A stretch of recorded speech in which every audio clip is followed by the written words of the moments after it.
Section 1. A $400 million gift? The curious case of Trump and the Qatari plane. Hello, America. Tonight we delve into a tale of international intrigue, private jets, and, well, Donald Trump.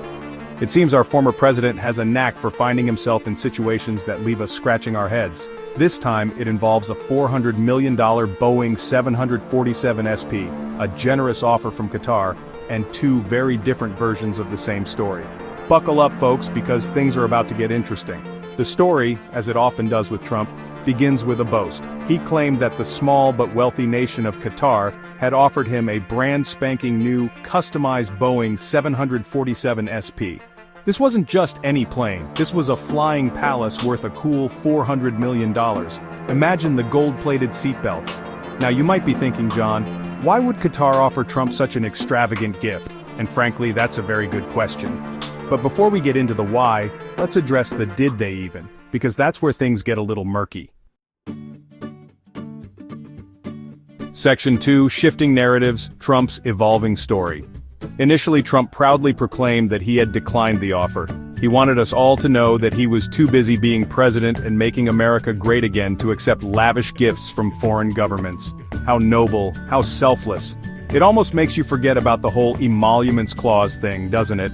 But then, like a chameleon changing its colors, the story shifted. In a twist that surprised absolutely no one, Trump backtracked on his initial claim. Apparently Qatar hadn't offered him the plane at all. Instead, they had offered it to someone else, and he just happened to be privy to this information.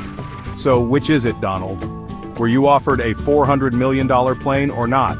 The American people deserve a straight answer.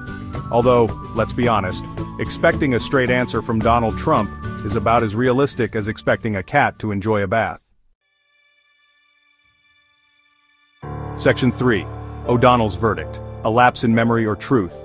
Enter Lawrence O'Donnell, the ever-articulate MSNBC host, who didn't mince words when addressing Trump's conflicting accounts. O'Donnell, known for his sharp wit and even sharper commentary, suggested that Trump's inconsistent narratives pointed to one of two possibilities. Either the former president has a memory worse than a goldfish, or he's simply making things up as he goes along.